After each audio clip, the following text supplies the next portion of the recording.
आप सभी बच्चों का हमारे YouTube चैनल कैरियर कोचिंग में बहुत बहुत स्वागत है। दोस्तों, आज गद्य खंड के जो पाठ 1 है, यहाँ ध्यान दीजिएगा। गद्य खंड के पाठ 1, पाठ का नाम है श्रम विभाजन और जाति प्रथा। ये डॉक्टर भीमराव अंबेडकर द्वारा रचित है, जिसके लघुत्तरीय प्रश्न हैं वो क्रैश कोर्स की जैसा मैं आपको वीवीआई जो प्रश्न है मैं उसी को लेकर आया हूँ। दोस्तों, ये कोई प्रश्न नहीं है जो किसी बोर्ड एग्ज़ाम में नहीं पूछा गया हो। कभी ना कभी पिछले साल, उससे पहले या उससे पहले, या लगातार 2-3 साल ये सारे के सारे प्रश्न पूछे गए हैं। इसलिए इसे आप हल्के में नहीं लीजिएगा और अंत तक हमारे सारे प्रश्नों को जितना जल्दी हो सके कंप्लीट कर लीजिए। और निश्चित रूप से ये 100% गारंटी है कि जो भी प्रश्न आपके बोर्ड एग्जाम में पूछेंगे इसी में से पूछे जाएंगे। ठीक है ना? चलिए, तो प्रथम प्रश्न देखिएगा। पहला प्रश्न है कि कुशल व्यक्ति या सक्षम श्रमिक समाज का निर्माण करने के लिए क्या आवश्यक है? समाज का निर्माण करने के लिए कुशल व्यक्ति बनने के लिए क्या आवश्यक है?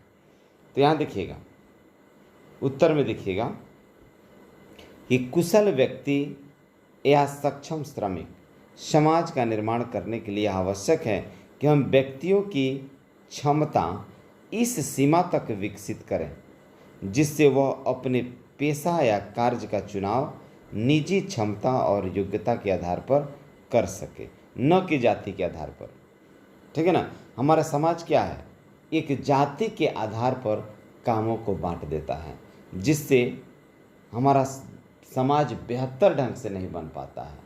कोई लोहार का पुत्र है, लोहा का काम करो। कुम्हार का पुत्र है, मिट्टी के बर्तन का काम करो। बढ़ई का पुत्र है तो लकड़ी के काम करो, है ना? तो काम के आधार पर यादव हैं तो मवेशियों को पालना, दूध दही का काम करना। तो जाति के आधार पर बांट देने से समाज निश्चित रूप से पिछड़ते चला जाता है। तो मेरे ख्याल से जाति के आधार पर न बांटकर व्यक्ति के रुचि पर बांटना चाहिए। कोई यादव ही होकर यदि उसका रुचि अन्य दूसरे कामों में ज़्यादा है तो उधर उस प्रोत्साहित करना चाहिए और निश्चित रूप से वो बच्चा बहुत अच्छा करेगा, है ना? तो आप आंसर यही होगा कि उस ज़बरदस्ती काम न थोपे और उसे निजी क्षमता और योग्यता के आधार पर उसको काम दें, तभी जाकर बेहतर समाज का निर्माण हो पाएगा। ठीक है ना? चलिए नेक्स्ट प्रश्न पूछते हैं। और ये भी बता देता हूँ कि जो प्रश्न है, प्रश्न नंबर 1, ये 2021 के बोर्ड एग्ज़ाम में पूछा हुआ प्रश्न है। कब? 2021 के बोर्ड एग्जाम में पूछा हुआ प्रश्न है। आइए प्रश्न नंबर 2 पर देखते हैं। दूसरा प्रश्न हमारा जो है ये भी पूछा हुआ प्रश्न है। ये कब? तो 2020 में पूछा हुआ है। मैंने बताया ना कि कोई भी प्रश्न नहीं मिलेगा जो बोर्ड एग्जाम में नहीं पूछा गया हो। देखिए, यहाँ कर भीमराव अंबेडकर किस विडंबना की बात करते हैं? विडंबना कर समझते हैं कि ये सोचकर कि उनका मन घबराता है, कि शर्म आती है समाज पर कि इस प्रकार का समाज आज भी मौजूद है। यहाँ देखिए, लेखक भीमराव अंबेडकर का मानना है कि हमारे आधुनिक सभ्य समाज में भी जातिवाद के पोषकों की कमी नहीं है। हमारा समाज भले आज सभ्य हो गया है, पढ़ा लिखा है, लेकिन आज भी जात पात को मानने वाले लोग हैं। तो जो जात पात को मानते हैं उसी को जातिवाद का पोषक कहा जाता है। इसके पोषक श्रम विभाजन का आधार जाति प्रथा को मानते हैं, अर्थात उनका मानना है कि काम को जाति के आधार पर बांटना चाहिए। उनका कहना है कि हमारे समाज में कार्य कुशलता के लिए श्रम विभाजन आवश्यक है और इस श्रम विभाजन जाति के प्रथा के आधार पर होना चाहिए और जाति प्रथा भी श्रम विभाजन का दूसरा रूप है।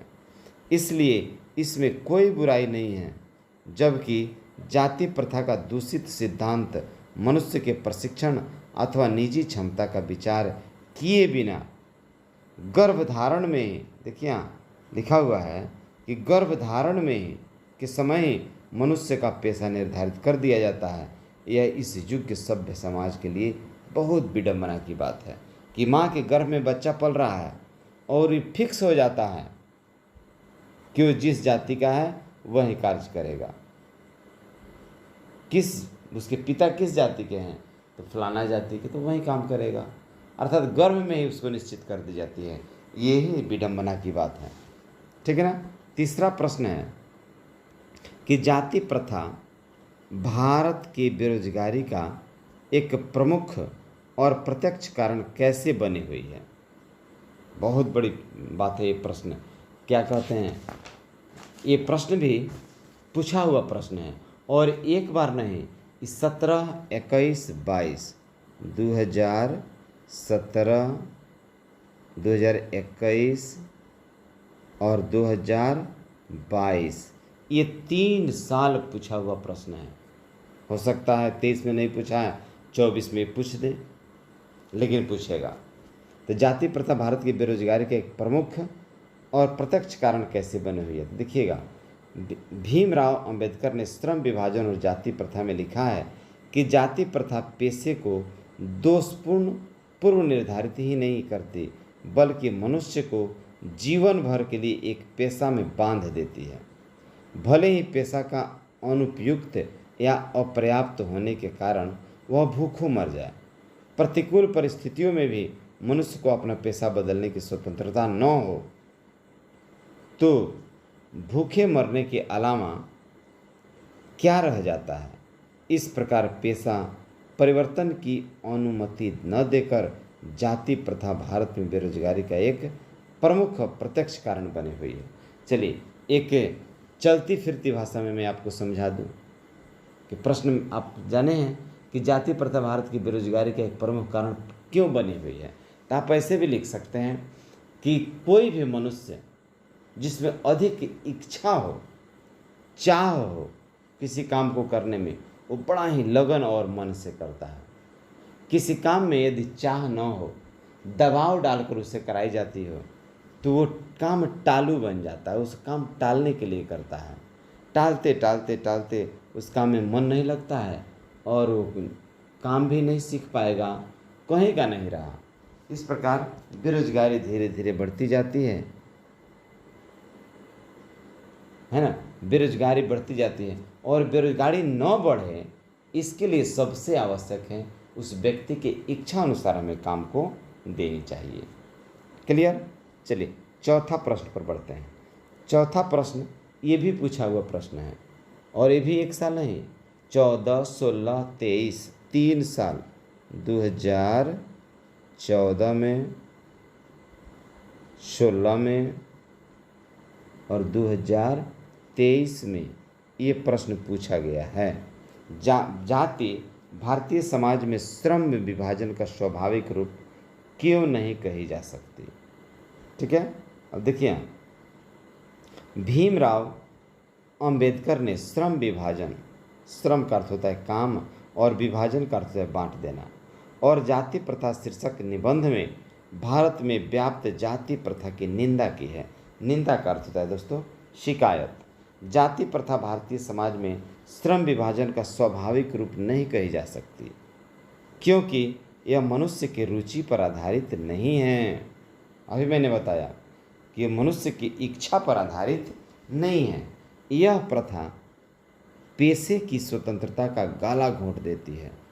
यह एक दूषित सिद्धांत है जो मनुष्य के प्रशिक्षण अथवा उसकी निजी क्षमता का विचार किए बिना गर्भधारण के समय ही मनुष्य की पेशा निर्धारित कर देती है। ठीक है ना, लगभग वैसा ही आंसर इसका भी है। पांचवा प्रश्न की ओर देखते हैं।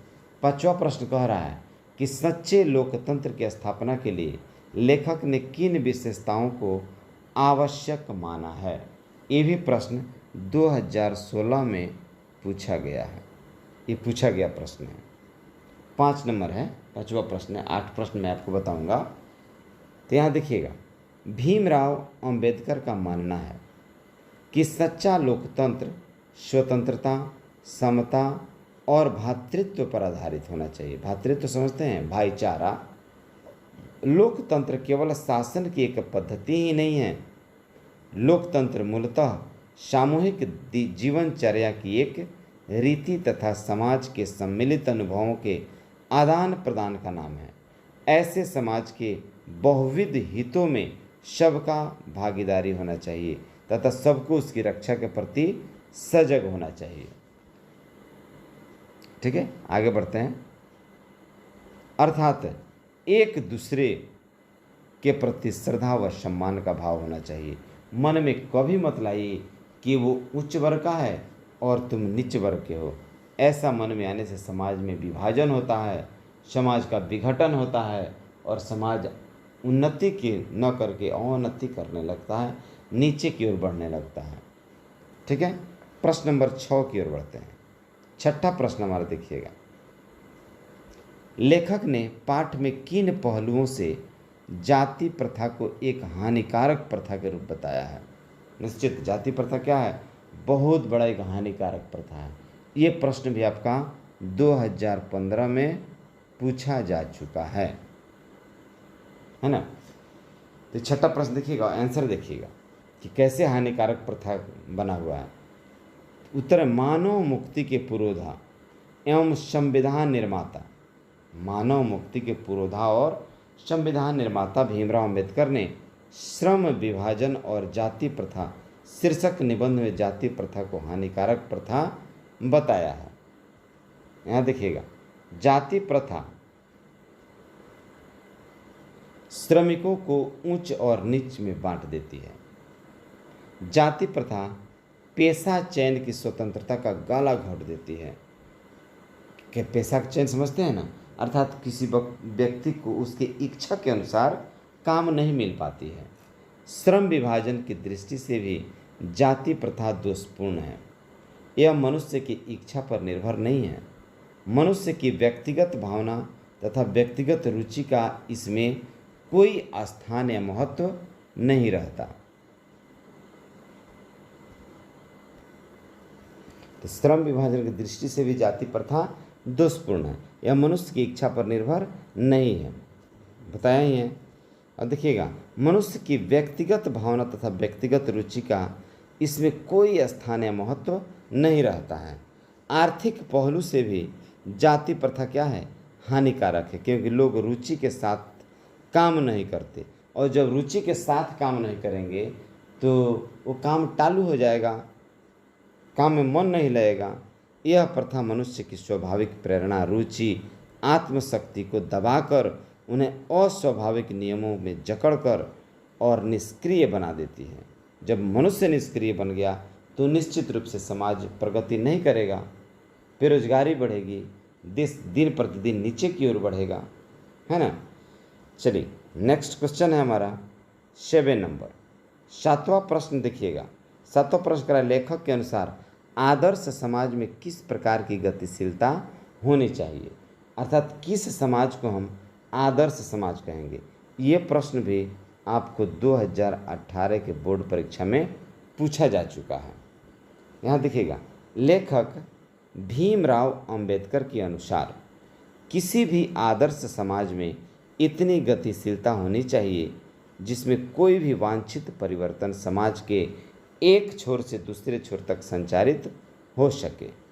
ऐसे समाज में बहुविध हितों में सबका भागीदारी होना चाहिए तथा सबको इनकी रक्षा के प्रति सजग होना चाहिए। ठीक है ना। तभी आदर्श समाज बन सकता है और समाज हमारा गतिशील कर सकता है।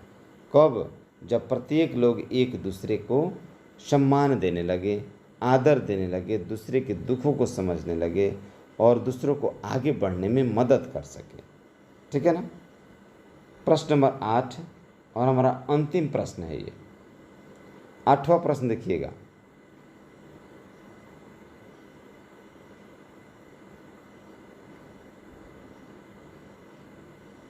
आठ नंबर प्रश्न कह रहा है कि अंबेडकर के अनुसार जाति प्रथा के पोषक उसके पक्ष में क्या तर्क देते हैं। जो जाति प्रथा को मानने वाले हैं जो जाति जाति जाति ऊंच नीच चिल्ला रहे हैं, उसके पक्ष में क्या तर्क देते हैं जाति प्रथा के पक्ष में? ये प्रश्न भी 2014 में पूछा गया है। ठीक है, देखिए अंबेडकर के अनुसार यह विडंबना की बात है कि इस आधुनिक और सभ्य समाज में भी जातिवाद के पोषकों की कमी नहीं है। इसके पोषक कई आधारों पर इसका समर्थन करते हैं। समर्थन का एक आधार यह कहा जाता है कि आधुनिक सभ्य समाज कार्य कुशलता के लिए श्रम विभाजन को आवश्यक मानता है, और चूंकि जाति प्रथा भी श्रम विभाजन का ही दूसरा रूप है, इसलिए इसमें कोई बुराई नहीं है। ये किनका मानना है? कि जाति प्रथा के पोषकों की। ठीक है, ये 8 प्रश्न दोस्तों आप लोग कंप्लीट कर लीजिएगा। मेरे ख्याल से ध्यान से सुने होइएगा, तब ये कंप्लीट हो गया होगा। फिर हम नेक्स्ट चैप्टर में मिलते हैं, तब तक के लिए गुड बाय।